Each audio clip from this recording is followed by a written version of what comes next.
Sejam todos bem-vindos a mais um episódio do podcast Resistência em Foco.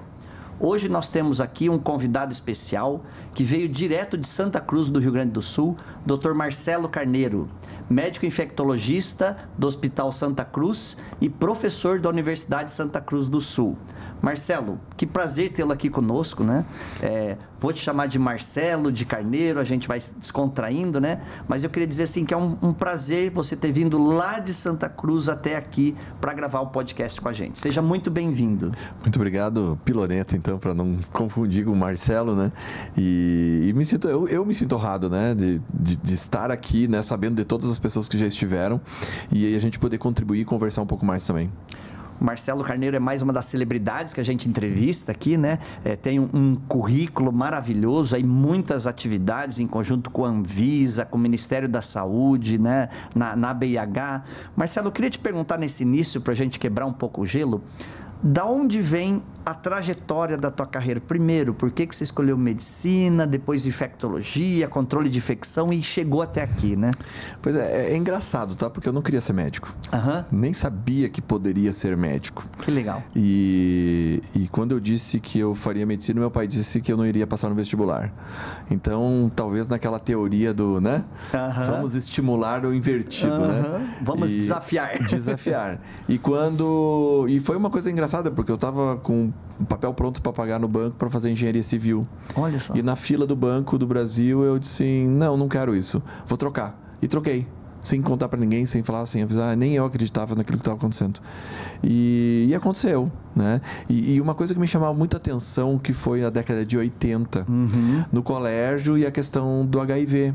Né? Então a AIDS foi uma coisa que impactou a minha segunda infância, vamos dizer assim, né? Nós éramos jovens, né? Quando a gente ouviu pela primeira vez. E aquela coisa de enxergar a revista Veja, né? Televisão, os atores morrendo, o mundo falando, Jornal Nacional, Fantástico. Então, aquela coisa que era a mídia que nós tínhamos acesso. Né? Sim. Falando de uma situação de morte de pessoas. E no colégio também, obviamente, a gente falava disso, como também se falou muito na questão das usinas atômicas, né? Então fez parte da nossa infância e da nossa história. E depois, quando eu entrei na medicina, eu disse, entrei como bolsista de controle de infecção. A médica que era responsável começou a virar a pessoa que eu disse, eu quero ser isso. Quero ser isso no futuro. Né? E ela sabe, a Jane Costa, lá de Santa Maria. E eu sempre digo isso, né? Ela é a culpada também. E depois fui entrando nas outras coisas, né? Obviamente, o controle de infecção começou nessa fase já desde o primeiro ano de medicina. Teve a morte do Tancredo na década de 80 também, né? De infecção associada à hospitalização. Que eu lembro quando eu era criança, quando isso aconteceu, que eu estava assistindo desenho animado e houve uma interrupção do desenho animado. Cortaram Tom e Jerry para... E então, assim, são pontos históricos que fizeram parte desse processo. E na medicina, eu fui direcionando tudo para infectologia e, obviamente, no HIV, que era o que tinha mais... eu era bolsista de controle de infecção, mas eu atuava muito como bolsista no ambulatório de HIV. E isso começou a me trazer uma experiência muito mais boa focada, né? de focar com o paciente, do sofrimento, da gente ver pacientes morrendo naquela época, década de 90. Lembro quando disseram que o HIV teria cura, né? E que então começou a terapia tripla. Então, isso tudo fez parte e eu fui levando na residência que eu vim aqui para a UEL, né, e fazer residência. E as professoras também de controle de infecção sempre muito ativas. Fiz sou aluno da primeira turma de lato sensu de infecção hospitalar do HU da UEL. Olha só. Né? Hoje eu sou professor da UEL também, né, como professor visitante, colaborador. Então, assim, eu não tenho... O meu vínculo com o Paraná é muito forte, né? Afetivamente, muito da minha formação acadêmica como médico, eu dependo de Londrina, né, de todos os meus professores na IMI, como a gente chamava, dos professores da microbiologia, da imunologia e do controle de infecção, que sem dúvida fizeram essa base para eu conseguir sair da faculdade, sair da residência, entrar no mestrado em microbiologia e depois ir para o doutorado e fazer todas as coisas e a partir daí entrar na sociedade brasileira, entrar nessa questão de trabalhar com gerenciamento antibiótico e fazer uma coisa que eu sempre quis, que era estudar e fazer estudos científicos, que é uma coisa que eu acho que é o que a gente vai deixar, né, pelo menos. Exato, é o legado, né? Então, a gente daqui 10, 20 anos vai ter os nossos trabalhos publicados, os projetos que a gente iniciou. Mas, Marcelo, o que é muito legal, assim, eu já te conhecia há um tempo, te respeitava como profissional, mas não sabia desse teu vínculo com Londrina, né? A Universidade Estadual de Londrina é uma das mais bem conceituadas no Brasil, inclusive, entre as estaduais e federais, né? Tem uma equipe multidisciplinar, nós vamos falar muito sobre multidisciplinaridade, né?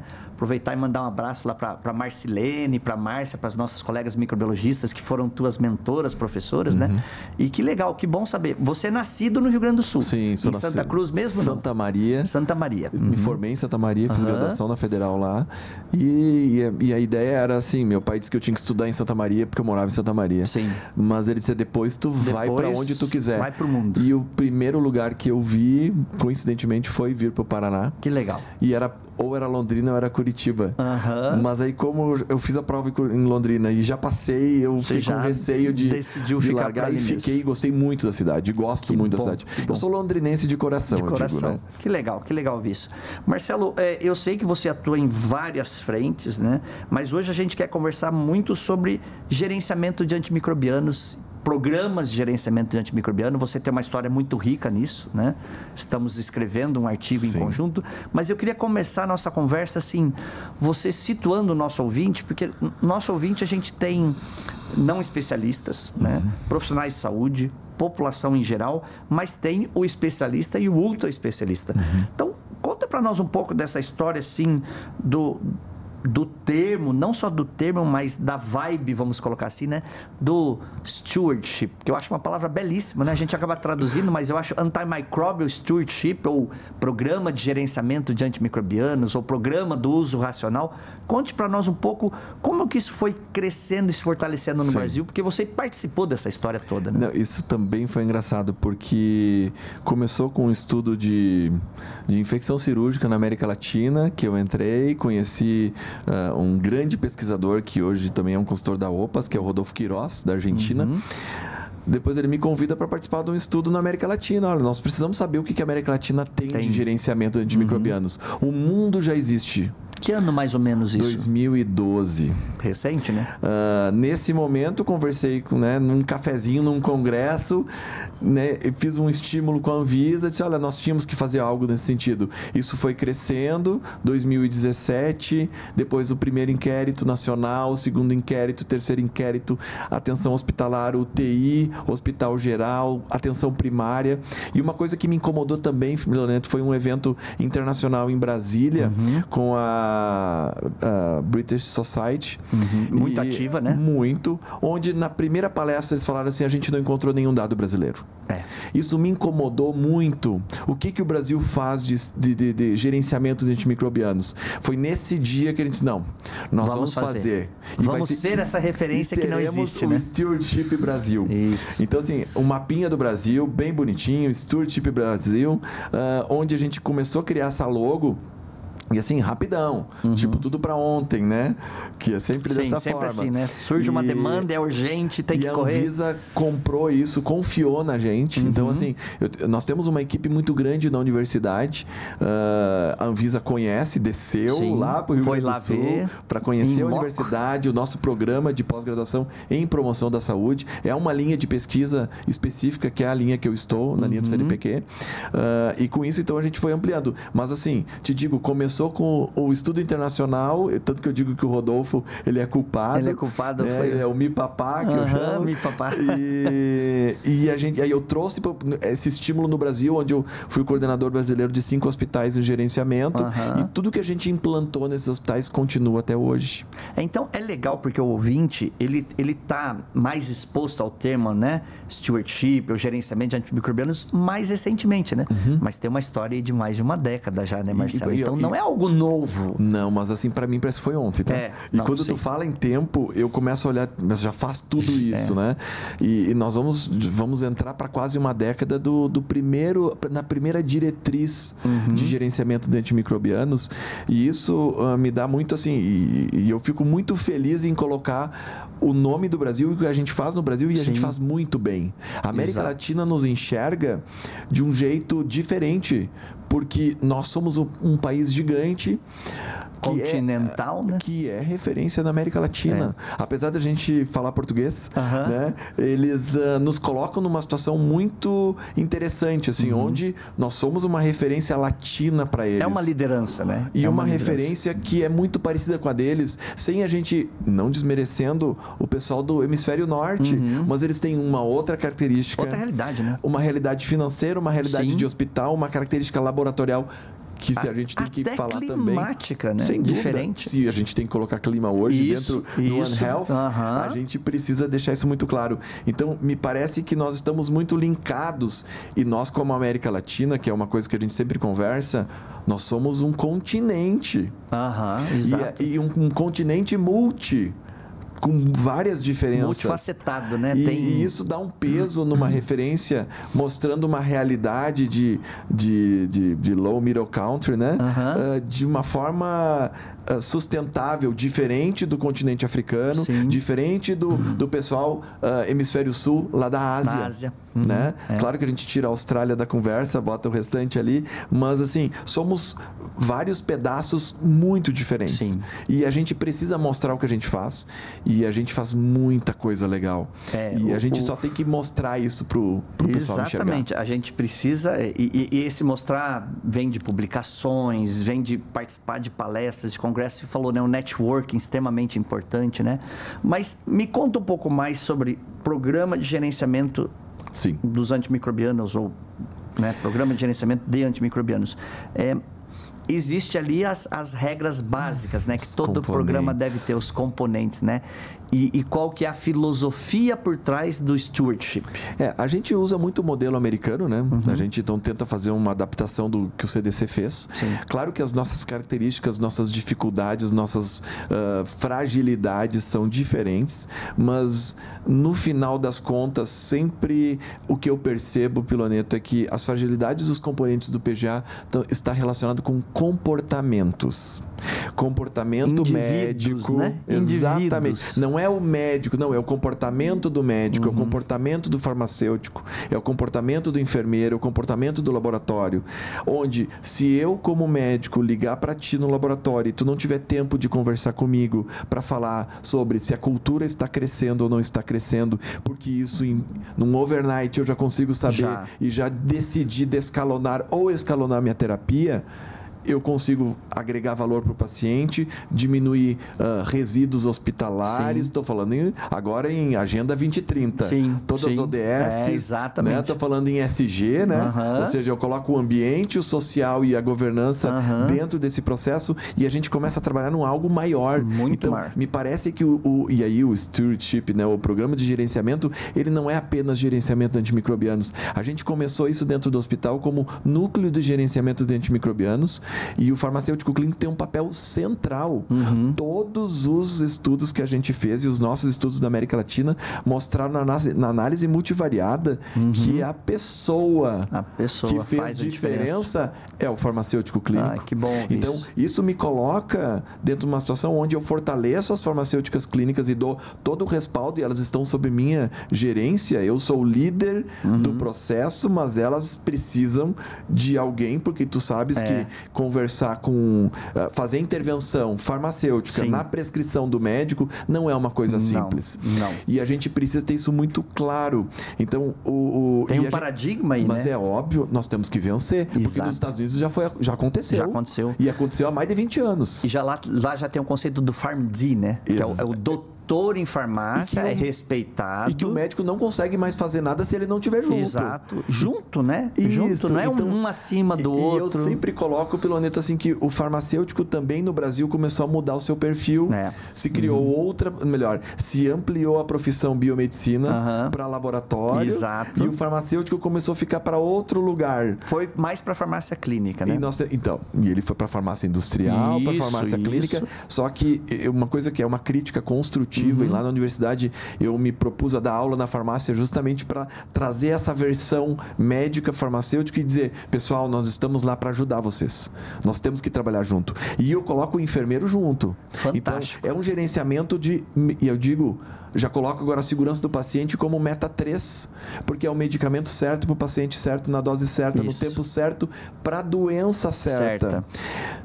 Mas Piloneto, eu como médico e o farmacêutico como farmacêutico, ele está olhando a prescrição. Ele viu o antimicrobiano, viu a dose, viu os ajustes que precisam ser feitos, escalonando ou não escalonando, ajustando, compondo, sugerindo algumas coisas, levando em consideração o laboratório, mas existem os outros medicamentos. Sim. Então eu não posso deixar de olhar os outros remédios. Então a gente diz que o núcleo é de gerenciamento de antimicrobianos, mas já está dando uma vontade de transformar esse A num M. E dizer que é o núcleo de gerenciamento de medicamentos. E obviamente já está virando instintivo. E o residente da farmácia que nós temos, que trabalha junto com os farmacêuticos clínicos, que é outra coisa que a gente tem que estimular eles, porque é uma forma de aprender na real, né? Eles também já entenderam que não é só antibiótico. É medicamento. É medicamento. E fazer switch therapy, né? Tira do endovenoso pro oral. Perfeito. O paciente tem melhora clínica, ele pode tomar comprimido. Por quê? Porque a farmacocinética já favorece, ele teve melhora clínica. O que eu estou escutando dos meus médicos é assim, não, mas Marcelo, nós vamos manter injetável porque a microcirculação intestinal dele não está capaz ainda de fazer absorção. Mas no momento que ele sair do choque séptico, a gente passa. Eu fiquei tão feliz que a farmacocinética estava entrando na vida do cara da UTI. Já está fazendo parte do default, né? Já está no automático, com certeza. E não é aquela coisa assim, eu falo isso, eu dou aula de farmaco, e eu digo isso para os meus alunos do 3º semestre. Eu disse, gente, isso aqui que eu estou dando para vocês não é para agora. É para a vida de vocês como médico, para qualquer remédio. Então, nós temos que saber que o nosso doente, ele engole um remédio, ele ganha um medicamento na veia, e isso vai passar por vários lugares. E que nem sempre o que entrou na veia chegou primeiro no lugar que precisa. Ele passou no dedão do pé antes. Então, assim, esse volume de distribuição vai alterar. Então, é trazer aqueles conceitos básicos e que são estruturais para dentro de um programa de gerenciamento, onde os meus alunos de último ano, os residentes de clínica médica, os residentes da farmácia, entendam esse processo, que o enfermeiro lá na ponta receba um resultado de cultura, porque é um acordo crítico que nós temos, que quando cresceu a hemocultura, que o enfermeiro que está na unidade recebeu uma informação de que está crescendo um gram negativo do laboratório, ele tem que comunicar ao médico do paciente, ou o médico que está na unidade dele, para ajustar a terapia. Mas eu preciso eu preciso oferecer para o enfermeiro da unidade que gram negativo não morre com vancomicina. Não vai responder a vanco. E gram positivo não vai responder com polimixina. Exatamente. Então, essa conversa tem que estar muito clara. Ao mesmo tempo, as informações que vocês colocam lá de intermediário aumentando dose, para não ter falha terapêutica. Sensível aumentada a exposição. Né? Exatamente. E eu faço eles lerem isso. Porque, às vezes, eles não valorizam. Então, eles olham o S e olham o I. Exato. Então, e eu digo para eles, Piloneto, vocês não estão estudando 6 anos, mais 2 anos de residência no mínimo, para olhar um S e dizer a dose. Exatamente. Eu preciso de mais. E o cara do laboratório não está achando que vocês vão olhar somente o S, o I e o R. Porque tem R que a gente trata e tem S que a gente não dá. Trata, porque ou não é complicado. Vai entrar, entendeu? Então, assim, trazer aquele algo a mais, aquela coisa do antibiograma interpretativo que eu aprendi lá na UEL, tá? Na UEL. Que eu tenho, que o médico interpreta. Exato. Não é apenas olhar a letrinha, né? E você falou uma coisa muito interessante, né, Marcelo? Que aí eu fico muito feliz de saber que a gente tem muito mais em comum, né? Professor Carneiro, do que apenas o primeiro nome, né? Você foi para a farmácia para dizer, estamos aqui para te ajudar. E eu fiz o outro caminho. Eu fui para a medicina para dizer, olha, quero ensinar para vocês o que se passa lá dentro do laboratório, né? Nós vamos falar no próximo bloco do gerenciamento ou da gestão do diagnóstico também, que é o outro stewardship, né? O Diagnostic Stewardship, que é um ponto em comum que a gente tem, que vamos falar no terceiro bloco também. Mas assim, o que eu quero mostrar para o aluno? Olha o GRAM, que é um exame simples. Você cora lá a amostra, leva no microscópio e em 5 minutos você diz se a bactéria é Gram positiva ou Gram negativa. Mas é um exame subjetivo. O microbiologista pode se equivocar, né? Por que ele pede 48 horas para liberar um resultado de cultura? Então, quando você fala assim que o laboratório tem que ter tempo de me atender, eu falei, pelo amor de Deus, o que eu mais quero é atender o médico se ele ligar para mim e perguntar uma dúvida, né? Então, basta a gente alinhar as expectativas e quem ganha? O paciente, o serviço, o hospital.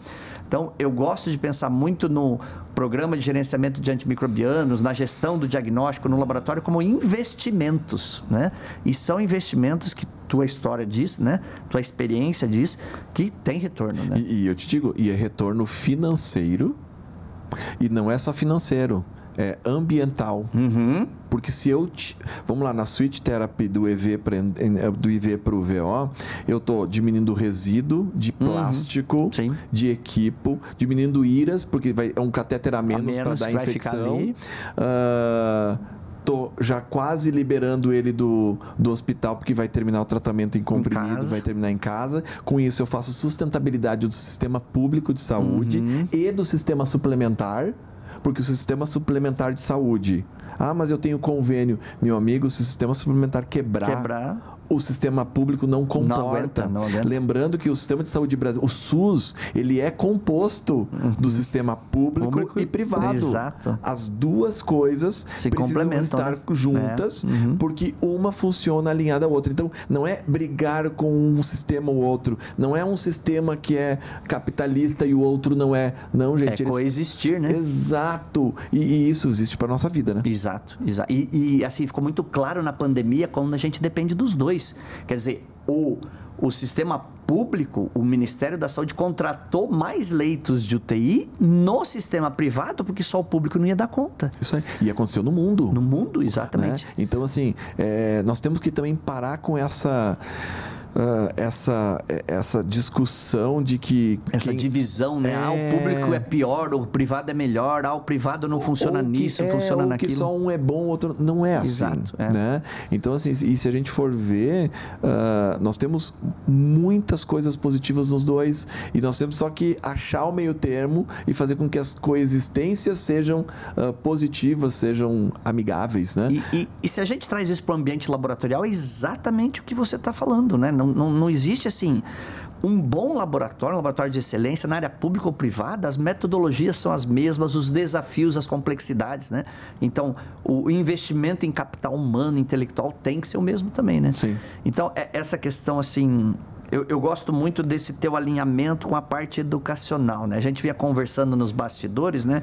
Que você não é só o doutor Marcelo Carneiro, você é o professor Carneiro, né? E acho que isso também faz parte do nosso legado, né? Queria que você contasse um pouco mais dessa tua experiência enquanto docência, desse desafio de ser docente no século XXI, com chat GPT, Cloud, Gemini, né? Que você está falando, o aluno está checando o que você está falando ali em tempo real, né? Conta para nós um pouco dessa tua atuação ampla, né? Sim. Você atua na residência, você está na graduação, você está na pós-graduação. Agora eu vou trazer meu pai de novo, tá? Tá bom. Meu pai é falecido, mas ele dizia isso, tu não vai ser professor que nem tuas irmãs. E quando eu terminei a faculdade e entrei na universidade, ele disse, mas Marcelo, tu vai ser professor? De novo? Eu disse, pai, né? Aquela coisa assim, eu disse, é diferente. É outra área, mas sem professor nós não estaremos aqui. Exato. E assim, e eu te digo isso muito claro, os meus filhos precisam de professores para estarem onde estão. Sem eles, e sem nós, né? Então, o nosso legado de professor, a docência é uma coisa que está intrínseca dentro da gente, né? Sim, você existe a vocação, né? Sem dúvida. E se eu for olhar, vou puxando isso agora também para dentro do PGA, do Stewardship, o componente mais falho dentro do programa de gerenciamento é o educacional. O médico não é gerenciado para isso, o enfermeiro não é, o familiar. Nós temos que começar a trabalhar de que a família e o paciente não fiquem pedindo antibiótico para o médico, pressionando o médico para prescrever. Tem que ser o contrário, Ele tem que dizer, não, doutor, não preciso, né? Porque isso vai dar mais tranquilidade para o médico e não fazer uma prescrição sobre... Porque aí a gente sabe o que acontece, né? Nós vamos ter aumento de resistência na comunidade. Com certeza. Né? Então, o receio da resistência não é somente para o medicamento dado inadequadamente. O tratamento correto já gera seleção já é um efeito colateral. Não é? Então, assim, não é inócuo. É isso que eu digo para o meu aluno, às vezes eles querem... mas por que vocês estão dando piperacillina tazobactam para essa pneumonia da comunidade? Exato. Né? Tu está querendo matar as bactérias do intestino também, por quê? Né? Qual o objetivo? Será que precisa, né? Daqui a pouco o cara faz uma infecção por clostridioides, assim, por quê? Porque tu destruiu com todo o negócio. A microbiota dele. E cada vez mais a gente falando agora de probióticos, simbióticos. Né? Nós estamos... Isso é bom, porque a gente também está tirando esse tipo de terapia daquele lugar meio estranho que sempre esteve. Ele começa a entrar na evidência científica e a gente começa a trabalhar. Só um pouquinho. Aqui não precisa. E a gente garante também, e as pessoas também estão entendendo melhor. Então, o lado bom da informação é que isso está sendo positivo, mas eu não luto com o IA. Pelo contrário, em atividades de sala de aula eu digo, pessoal, agora abram o Gemini, ou o ChatGPT, olha e veja se está, né? Vamos fazer o seguinte, façam um caso clínico, ele tem que usar um medicamento tal, vocês têm que fazer toda a farmacocinética e farmacodinâmica e tem que fazer uma receita no final. Exato. Ponto. Utiliza a ferramenta a teu favor, né? E vocês têm 15 minutos. Isso, porque é rápido, né? Já que é rápido, então, eu quero rapidez. E assim, e tem que acertar. Nós já vamos continuar conversando disso e podemos até entrar um pouco na parte de como a IA vai ajudar o gerenciamento, tanto de antimicrobianos como diagnóstico, né? Mas vamos fazer um pequeno intervalo para a gente começar o segundo bloco já nesse assunto. Então. Perfeito.